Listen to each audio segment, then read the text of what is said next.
Welcome, everybody, to another episode of The Shift. I'm Marnie Robbins, and as always, I'm joined by my brilliant co-host, Mindy Hongkupa.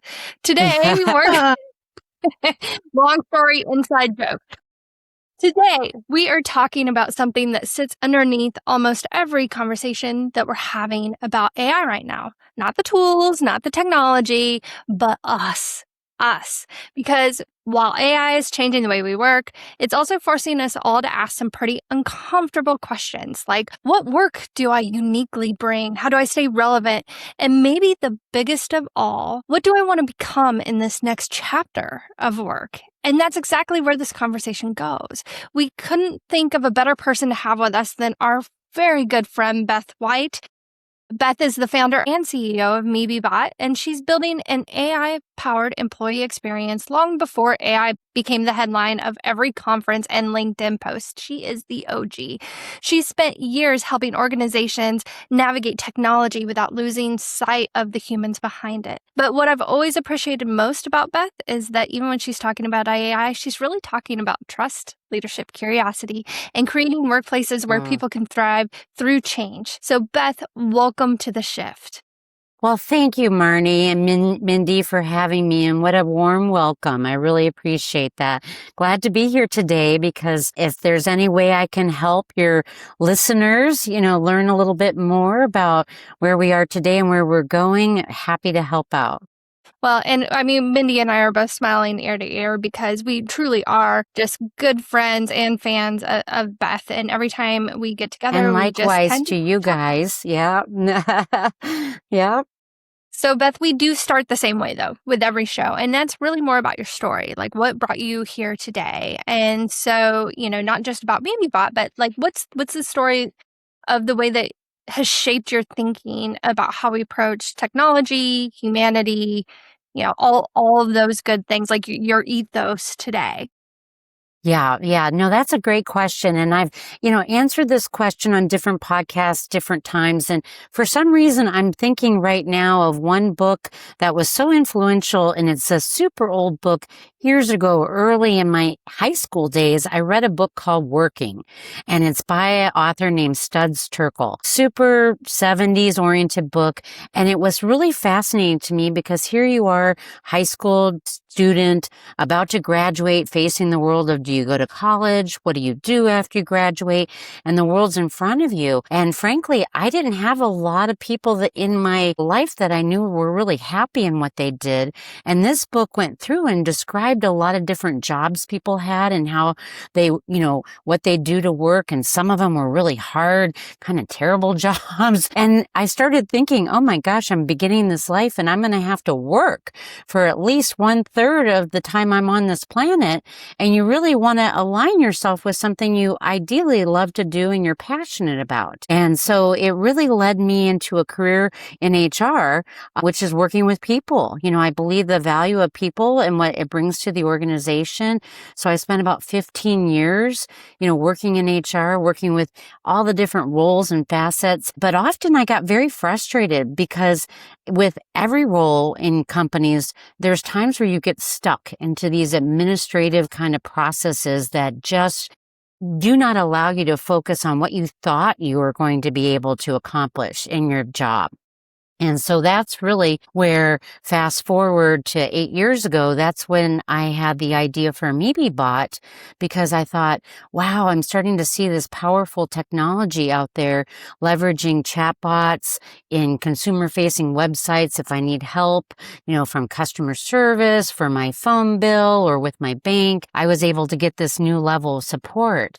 And then it was like, well, what if we were to bring these kind of tools with inside the company, not only to support employees, but to support everyone else who's doing a lot of administrative work so they can get out of that kind of work and really free their brains and talents up to doing things they thought they were being hired for many years ago. And so we are still at that pivotal moment where this change can become a reality with the advent of how fast AI is moving and our human level of adoption to learn and work with AI. So it's a pretty exciting time, but it also brings a lot of fear and anxiety to people as well. Yeah, and I love that you were forever immortalized as long as that building lasts. Like at McMinimans in Oregon, Beth is on a wall. They painted a mural, and Beth is in one of the booths on this wall because that's where she started her HR career. She was a bartender.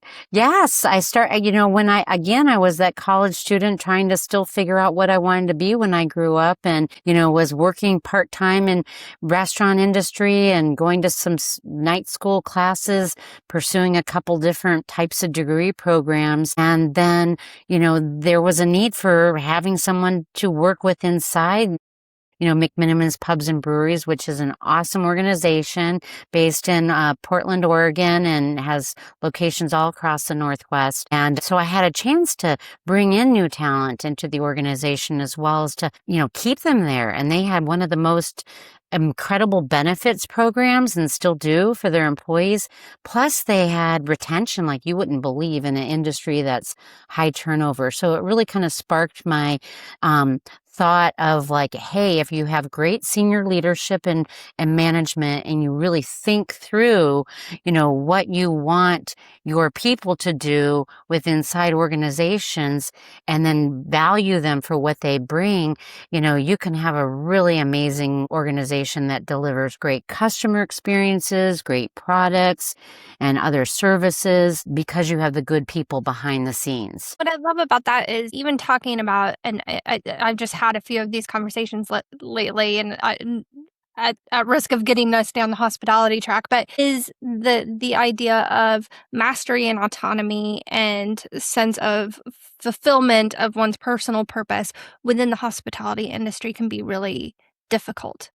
So I'm wondering, when you were in there, were there any insights as far as how you set it up to get that, as you mentioned, retention, not just attracting, but retaining in a very difficult retainment environment? Yes. I mean, it's interesting because that actually is a good question in this particular, restaurant organization group.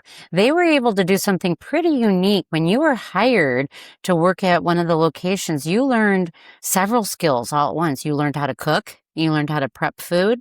You waited tables. There was opportunities to do people management. And there's even opportunities to work with inside other parts of the organization. Like, they opened up a hotel and they opened up a winery. And if you wanted to become a brewer, you could start serving beer and really apprentice with other brewers. So they made it so that there was a lot of career paths in an industry where a lot of people think you go in, I'm a server and that's all I'm going to be. No, it doesn't have to be that way, especially if you give people exposure to other types of jobs, because sometimes people just don't know where and what they're good at. So it's pretty interesting when you give people a chance. You learn real quickly what you like to do, and sometimes you learn really quickly what you don't like to do. So yeah, I mean, those are like those human touch points, right? It's like about really meeting the person where they're at. And it takes a level of care to do that in an organization and taking the time to care, which, I think is so much at the heart of the work that you even do, Beth, and working with like HR organizations, really trying to bring back, yes, AI is about automating and efficiency, but not at the loss of care and humanity. Especially, in a time when, often you hear people talk about compliance and governance, but that doesn't have to be at the loss of humanity either. The way you talk about governance and compliance, I feel, is often uniquely different than when we hear other people talk about it, because I think you are just a person of care and everything extends out of that. And so I love when I hear you speak about governance and and compliance, it comes from a place of care. How can you speak to kind of how you have really helped organizations shift their thoughts on governance and compliance to really be able to put humanity back into that conversation? Yeah, I mean that's a great setup for, the way our society has evolved. When you become a more mature society, you have rules and laws and practices to live by, and it's just so that humanity can coexist with each other without total chaos, right? Well, the same thing is within the workplace, right? I mean, there's a lot of reasons, when you are in a role in HR and you have to learn about certain types of employment and labor law practices within states or at a national or federal level, it's because there's times of bad behavior, let's face it, where, FMLA started because women were, getting pregnant and wanting to have babies and getting let go of jobs and not having any protection to go back to their jobs. So what did the government do? They listened to the people and put some regulations in place so that people have a better sense of loyalty and, with the companies they work with, knowing that they can have family life and have a work life and it all can coexist. So the same as it is happening now in the world of AI. What we're seeing is that, it's moving so fast. Nobody even really knew what AI was many years ago. They might have used Google Maps or their Alexa or Siri devices, but they didn't really understand, what the technology was and more practically how it was going to start to become massive tools that they can use with inside their workplaces. And so a knee-jerk reaction was let's just give people access to these tools, but there weren't any guidelines or rules to go by. And so then you get into a place of fear and concern. Well, what is this new thing? How do I use it? How do I Nothing came with an operation manual. It's like getting a very powerful chainsaw without any instructions, right? Because you can do a lot of damage with a chainsaw if you're not using it properly. But, just with AI, it's not like you can do terrible damage, but there's a fear to even use it unless you understand, well, how should I be using this? What are some of the practical guidelines? What are some things that I can have to outline my practices? So that's really where a good level of AI governance now comes into the workplace, is when companies help their employees by saying, not only are we providing you these tools so that you can be more efficient and productive and really rethink through what work's going to look like in the future, but we're also going to provide you some guidelines so that you understand, the good and the bad, and there's not repercussions later, right? I think that's where we saw a lot of the friction, especially when AI was first ramping up, is this really cool, exploratory, innovative time where everyone was playing with AI. A lot of HR folks were saying, hey, Mindy and I always say, just do AI, right? Yeah, Just yeah. do it. But there was no goalposts, no rules of engagement, et cetera, or governance. And so then what left us with a bunch of people saying, hey, what about my job? What's next? How do I excel or not excel? So I'm wondering, are you seeing that shift a little bit? So we went from exploratory innovation, doing all the things, to more of, as Helena and Dave put it last week, that stall piece of, kind of leveling off and getting more into the freedom within the framework, so to speak. Right, right. Well, it's been great to have evolved with AI over the last 8 years, because frankly, 8 years ago, when we were presenting MeBeBot to companies, we said, hey, how would you like to automate your employee support using, this application that installs in Teams and Slack, and you get to provide guarded information that employees get, and you reduce the amount of support that comes into your people teams so that they can go do other types of work that's really strategic for the business. Well, no one really even wanted to know what was behind the scenes. I mean, that was the early early, 2018 to 2022 timeframe where that was like, that's great. Let's do that. That makes total sense. This is automation we need. Now we fast forward to the generative AI stage, which is what we almost commonly think of when we think of AI, ChatGPT, Claude, Perplexity, Copilot. Those are types of tools that leverage a large language model and generative AI to give you this. First of all, it was a blank box. Like, what do you want to do today? And it was opening it up into such a big, broad world that people didn't even know where to begin, right? And so by having natural curiosity, which by the way is a superpower these days, being able to be okay with not knowing what something does, but just give it a try in a safe and practical way, you're able to kind of see how systems and tools and AI can work and possibly be, more helpful to you. And then once you start to layer it into a workplace and you build in some AI governance and policies, then companies start really, moving forward in a little bit different way. Everybody's testing AI, but the problem that I think that, Mindy's been along this journey with me too, that we're seeing is people are working in these independent bubbles.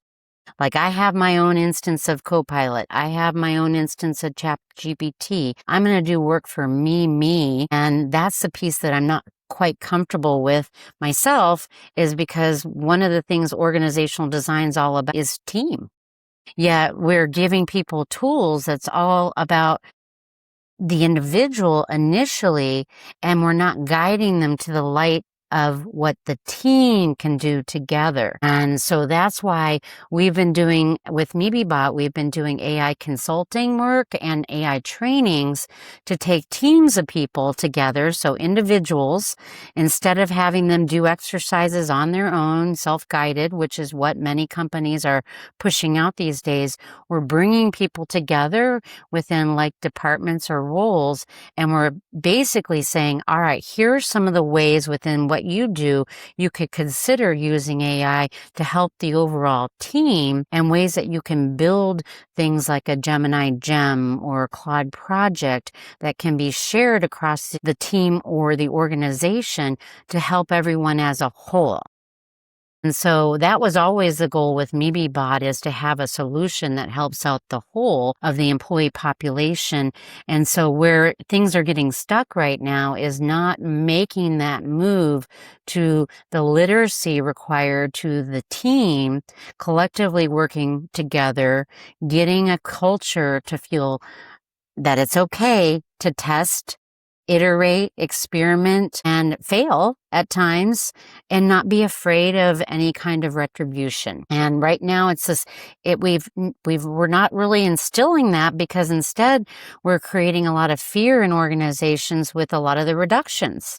I mean, when you have all these reductions that are being pointed to AI, but what are they really cause from? It's more of a, look, our organization's going to look different in the future.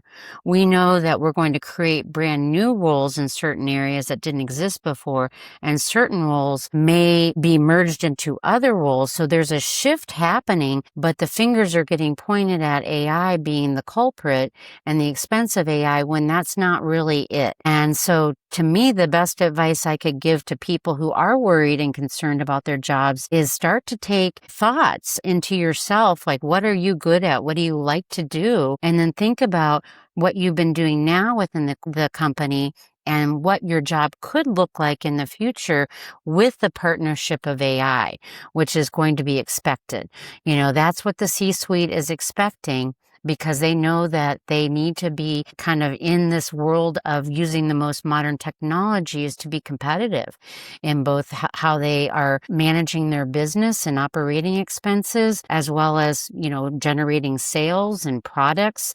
So it is what it is. And so the sooner you can start to think about what your role is going to be, as well as the rest of the team, the more you'll start to feel a little more secure with your job security. Okay, so there's like so much in what you just Yes. I know. I'm So sorry. good. I'm So sorry. good. No, I love it. I love it. I just because what I'm hearing is definitely we've seen that, Beth, and that's why you're passionate around how do we build a common language and create a common foundation for teams to start talking and speaking to each other about where on the continuum are they, both from an emotional level, but also from a capability level with AI, because you need that common language to start being able to talk at the team level. And that's why, and I love that free resource that we built around the Clarity AI framework to start trying to have some of these team conversations. And so that is one huge piece of what you're mentioning. But when we don't take the time to build those foundations,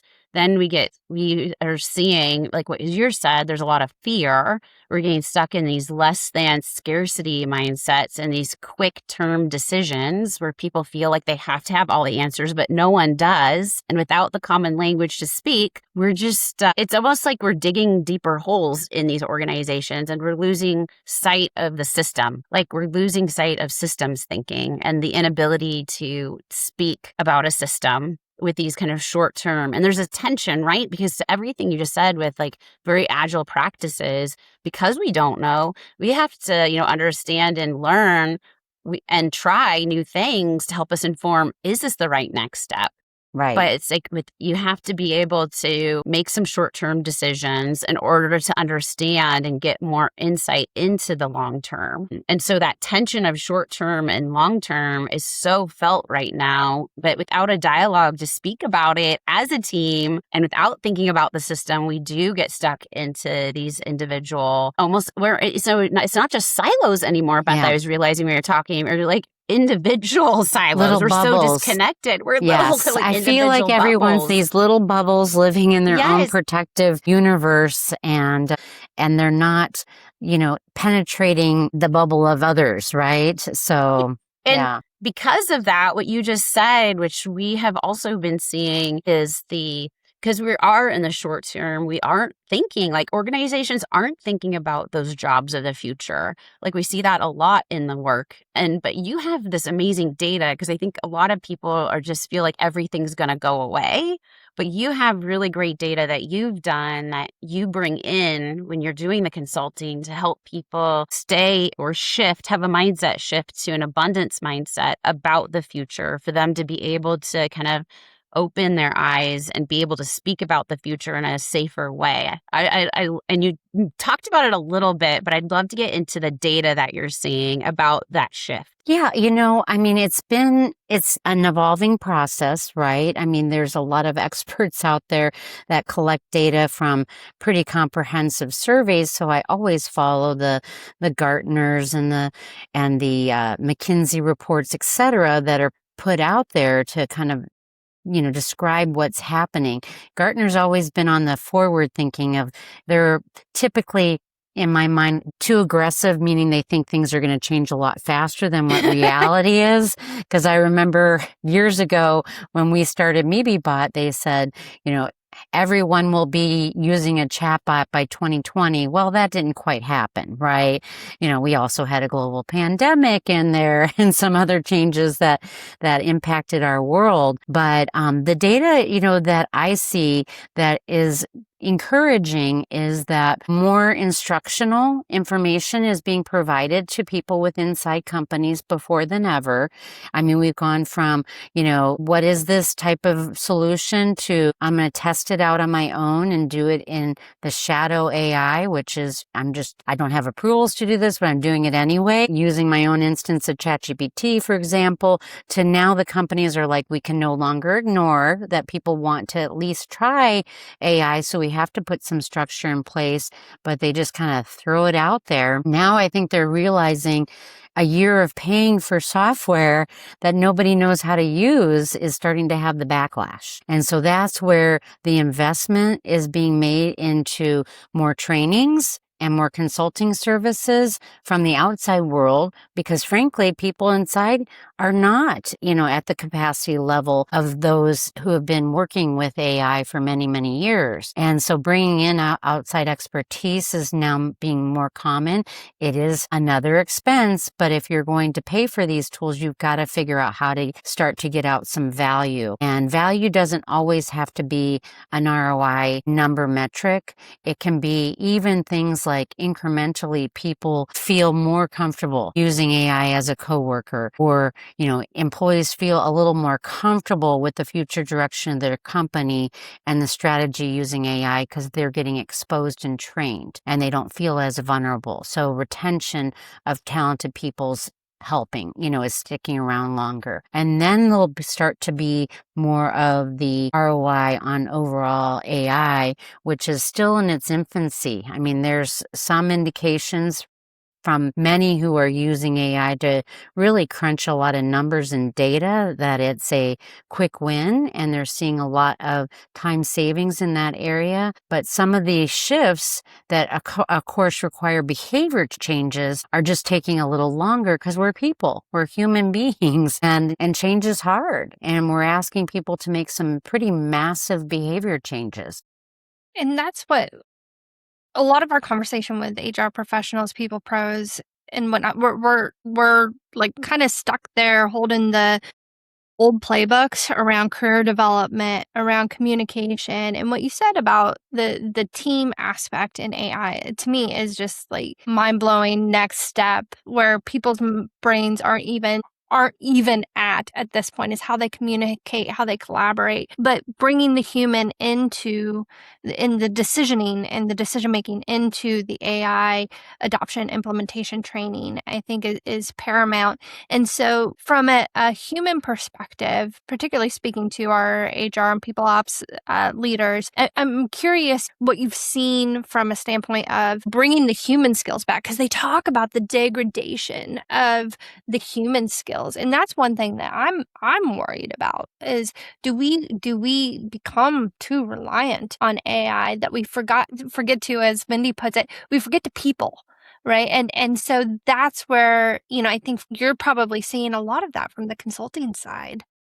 It's interesting. I think people are still all very paramount to everyone in how they're doing their work. They'd rather spend time working with people than trying to basically justify an Excel spreadsheet or migrate data from one thing to another. That's the kind of work that gets a little bit circular and gets people kind of stuck and not able to move forward. But I think the biggest thing is that people leaders and people ops and others that are in the profession really need to take a step back and think about is, I came into this role for a certain reason because I have these types of talents and attributes. What could I be doing differently that I am, not doing today? Or how could I see this whole entire role being different than it is today? And one of my main things that I think about is we've become victims of systems. Like, we can't do X, Y, and Z because Workday doesn't support it, or we can't do this because of ADP, right? And it's really, they've made us kind of stuck to some of the things that they're doing, these vendors. But if you just take a step back and go, wait a minute, what's the end result? Well, we need to pay people, right?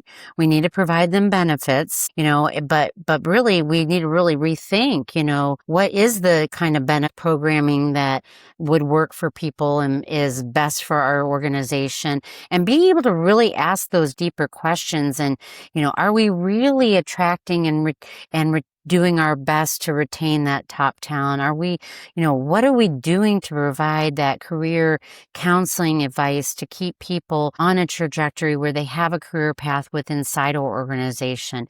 So, I think we just get kind of stuck in process and cycles, and we need to just take a step away and break free and give ourselves the latitude to have creativity to problem solve, right? One thing Danny Meyer says in the book Setting the Table, one of his favorite questions is, who wrote the rule? That's And right. And Yeah. to me, that's just gold, because it gets down to first principles. And, really, this is an assumption we make that a thing has to be a thing, and this is why, but who wrote the rule? I just always love that one. Yeah, I love that too. And it's always been my kind of question to people. So why do you do that this way?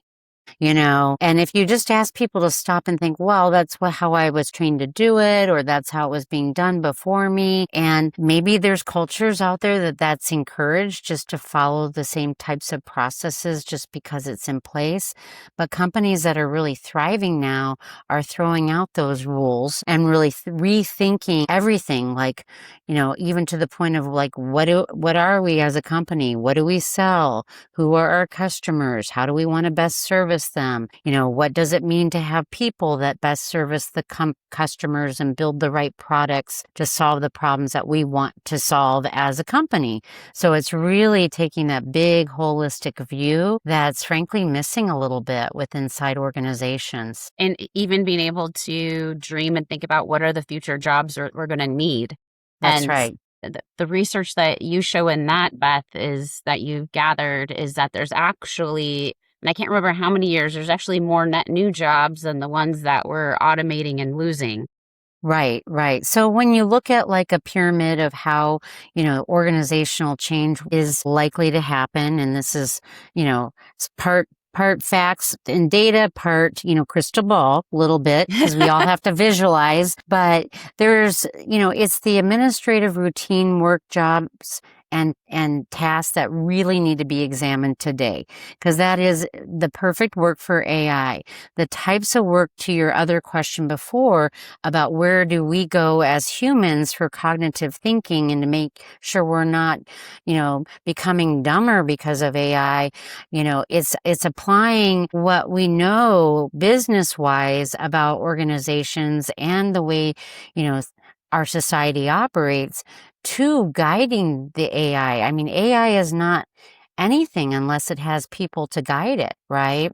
Like I spend more time thinking and writing a prompt, correctly to ask the AI tool I'm engaging with to do something than I may have just opening up a Word document and starting to just freeform write, because if you're really starting to think cognitively about the tasks, the information that you want to provide, the specific task you need to get done, and the desired output, which is something most of us don't even think about when we create, let's say, okay, I'm creating an employee handbook. Why? Well, because we always did an employee handbook. Why? It's because you have to give your employees something, some guidelines to live by. Why? Well, because there's it's like you're going down that thread. And so if you put into, ChatGPT, Claude, you name it, I want to create an employee handbook that one, employees want to read and reference, or, two, that really reflects the principles of the organization. Three, because I want to have a workplace that people want to come to. They want to have safety in this workplace. They want to feel like, they have the mutual respect of the organization, and then they need to know when they step out of line, but we never really ask ourselves those outcome things when you're doing something like writing a policy or a task, right? And it makes you actually start to become a much more reflective thinker if you're using AI properly. Yeah, and it is what you said about getting down to the root cause of the why, first principles, like what are we solving for today? And the output is really interesting because how it applies to what you were talking about of individual versus teams. Like I work Mm-hmm. with clients, and so I'll have my own Claude instance and I will create an output, and then someone internally will have their own Claude instance, and that output is inherently different. Same topic. So the Mm-hmm. output is not gospel. It is based on the intentionality of the person putting in that information. And so that's been really interesting to me as far as from a company standpoint and understand what is that central point of truth for our company and those guide rails that you're talking about. And even as an employee with MeBeBot, how do I know what I'm looking up is true and right and to the company's intentions? And that's what I'm hearing a lot of in this conversation as well. Yep, absolutely. And I think companies, know ultimately that in order to get the ROI value that they're going to want to get out of AI, they need to help, educate and train people to, this whole concept of prompt writing, getting them more familiar with outcomes. But it also takes strong leadership within companies to let people know what are those desired outcomes. People can't guess. I mean, if you're at a publicly traded company, you've got something out there that a lot of people don't ever even turn to or read, which is your 10K reports that they have to publicly produce, which actually tells shareholders sometimes more than the employees know, but employees have access. It's public information. And in private companies, it's a little different because that information isn't shared externally. And so every company I know that has great leadership and management, at least they have team meetings and company meetings, asking those kind of hard questions of your leaders, like if I am to reinvent a hiring process, what is your thought, leader, of a desired outcome that would make what we're doing with this AI project a success, right? And so it really has to map up to the higher levels because they see other bigger goals that sometimes don't get trickled down to individuals to the individual level.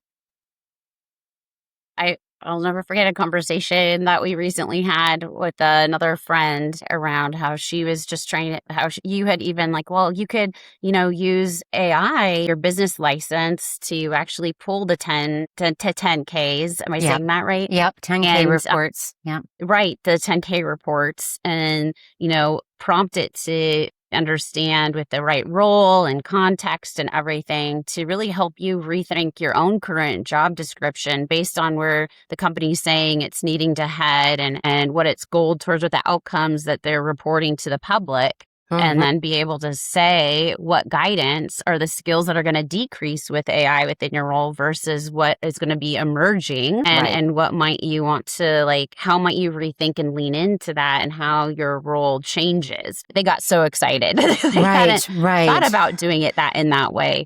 Yeah. And so those are some ways in which, if anyone's listening, but, if you're in a private company, hopefully your leaders are doing a good job of being able to say, what is that North Star? Or if we don't know what that North Star is, what is it that we don't know, but we know to be true right now where we need to move forward together or maybe we need to learn to understand if we're pivoting, how are we progressing towards the outcomes as an organization, I think is really important because then, I always think in Agile, I love how they say paint done because, you can say that our outcome is an apple, but if they apple, they're thinking Jazz Apple and the other person is thinking Granny Smith, those are two very different outcomes. Right. And so really getting clear on kind of what you're saying around painting done and if, what is it that we don't know to be true yet? That's also another area that we need to seek to understand then and learn more so that we can get more clear on that. Absolutely. And it's all moving so fast. I mean, let's I be know. real about it. People are moving fast. I mean, roles are getting cut before they have the plan of what people who are left are going to be doing moving forward. But guess what? Don't wait for senior management. Go ahead and take some ownership and control over it yourself by really thinking, especially if you're a leader of a particular department, like you're overseeing all people operations or benefits, or you're the HR leader of the organization. You know what people you have to work with and their talents. You likely understand the overall business objectives of what's expected of HR. Maybe it's around, hiring, getting certain types of roles filled faster or hiring people or making sure you have high performers. And those are your goals. Well, then how are you going to get to those goals and make sure those are common, basically part of your prompts that you put into your business, rules that are being designed within your safe, instances of an AI tool, right? Because you are at that point sharing, more confidential information about the business that you want to make sure you're using that information in a proper way inside your org. Paint done. I love that, by the way. But paint done is maybe the acquisition of knowledge that we just didn't have before so that we can move forward. And to your point, what is the definition of a high performer? Like getting back and taking it a step further of if we're reinventing the social contract of work, internally, externally, what does that look like for our organization? So for heads of people to be able to really dive down into that paint and done of maybe paint and done is something completely new and completely out there. And sometimes that's the role of the leader to be like, I don't know what that is, but if you can give me some really good information and a visual and an idea of where we want to go next, that's my paint done. And people leader, this is such an exciting time for people in leadership roles. I mean, you really have an opportunity to say, what attributes and skills and talents within people do I want to develop and encourage? What kinds of new talents do I want to bring into the organization? And how do I see the people and the technology all working together? I mean, it is like an organizational development type of dream role, if you embrace it. But unfortunately, there's just a lot of uncertainty because with AI comes a lot of power and it is moving exponentially fast. So predicting how much AI can do in the future is an unknown for many of us right now. And not to mention, let's bring some other hot topics onto the table. There's the concept of tokens, which now we're all becoming familiar with. And what happens when you max out? What happens when companies like Anthropic and OpenAI start raising their rates? How is that going to impact the organization? What happens when data centers cannot be built fast enough because of a lot of the community involvement in those decisions inside the US at least, right? I mean, if we start being able to produce the kind of AI power, what does that really do to our expectations of what roles will look like in the future if things start to get either regulated or there's strangleholds on things or they get too expensive? It's pretty complex, but guess what? You can put all those attributes into AI and use it to do this kind of modeling, right? You can use it to help you model for the future with the various different what-if scenarios. Right? Because as we offshore our work to these large language models, it's not like it comes each with an employment agreement. That's right. They own the agreement and raising their own salaries. So basically, if we were to think of them as employees doing the work, we've now given them the ability to set their rates. Which is where we're at today. So it brings a lot of complexity. And that's why humans are still needed. People are still needed because we're still working through a lot of topics. I mean, there may be a point in time where AI becomes like your electricity bill.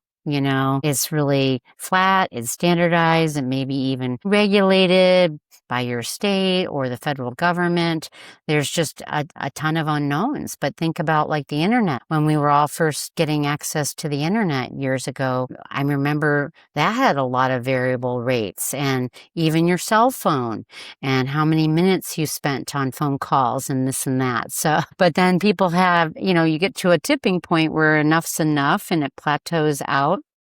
So if AI follows a trend of other types of technology like the mobile phone usage and the internet, we'll see it kind of get to a more potentially regulated state and expected kind of rate structure versus where it is today. I was originally going to ask, like, what shifts are you seeing that other people may not be noticing? Which that seems like actually what a good answer would have been. But just in case, are you noticing any other shifts that other people may not be noticing right now? Yeah, I mean, I think the tokens is one of the things that everybody is starting to notice, and what is a data center? How does it work? What is it consuming for our, not only economy, but, for our ecology and our climate. And so getting that more visible, I think it needs to kind of happen. And that's one of the topics I follow. I also follow, how AI regulations will continue to change. And we host a group called Ethical AI for HR, which, tracks a lot of different state regulations that are out there on AI standards, EU AI Act, a recent White House change in the executive order on AI. I mean, this is a landscape that's constantly moving, and a lot of people are very much in the dark on what that all means. And then there's other areas that are starting to get very exciting on the super geek front, which is, obviously, when AG is, when computers are thinking for themselves, which we're this close to, but then there's a whole concept of quantum computing, which is a hot topic in defense and in the areas of the government, and, thinking through really big mathematical problems and equations. And so that's going to be a whole nother era, but I think we'll start hearing more about quantum computing in the near future as well. Beth, if you don't follow Beth already and MeBeBot, I'm telling you, you want to, because they are on top of it with all the shifting, regulations, industry knowledge. That's one of the things that I've always just been a big fan of MeBeBot. And Beth, I met you before the company, but the innate curiosity and understanding how it affects humans first, and then we'll work on the technology second.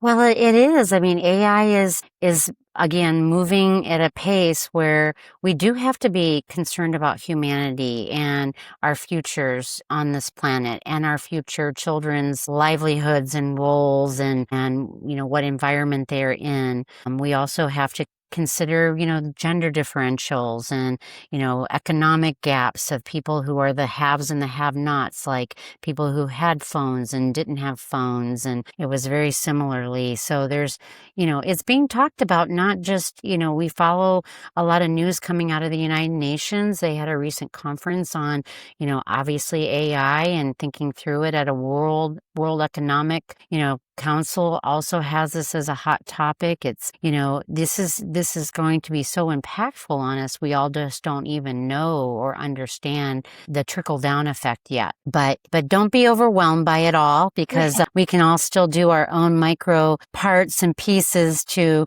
help you plan a vacation using AI. It's super helpful with that, or doing meal preparation planning, and then just helping do some basic tasks inside your work that otherwise would have taken you a long time. I know I've used it a lot to create presentations, to, create different types of documentation. Things that would have taken me hours now can be done in a matter of minutes. So it's pretty exciting. Well, Beth, the voice of calm through the storm, and so thankful that you came on as a guest for the shift. Where can people find you, follow you? I know we've talked about it a little bit, but is there one specific place where people should be following you, or? Yeah. Yes. I mean, I'm most active on LinkedIn. So if you just go to LinkedIn and look for Beth White, MeBeBot, MEBEBOT, there's a couple, of course, Beth Whites out there. So but that's how you define where you see me. And, I try to, I post a lot of original thought pieces and, share things that I found that are interesting, talk about the world of AI and just people and workplace changes. So that's a good place. I'm looking toward getting going a Substack. I don't have that going yet, but it's been on my list. So just to have some just longer pieces, of what I'm thinking about today type moments, right? And it all comes with heart and soul, because Beth, you truly do care. Like, you take the time when people reach out and ask questions, and Well, thank you, Mindy. I mean, and you do too, and so do you, Marnie, and you guys know that this shift is happening, and we're people are there like ourselves to help guide people. They don't have to go in on this alone, right? And there are ways to do it in a way where you're supported and you have expertise to help you along the way.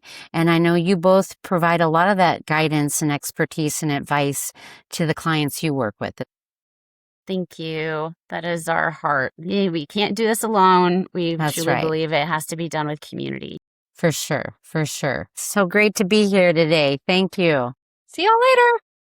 Okay, bye.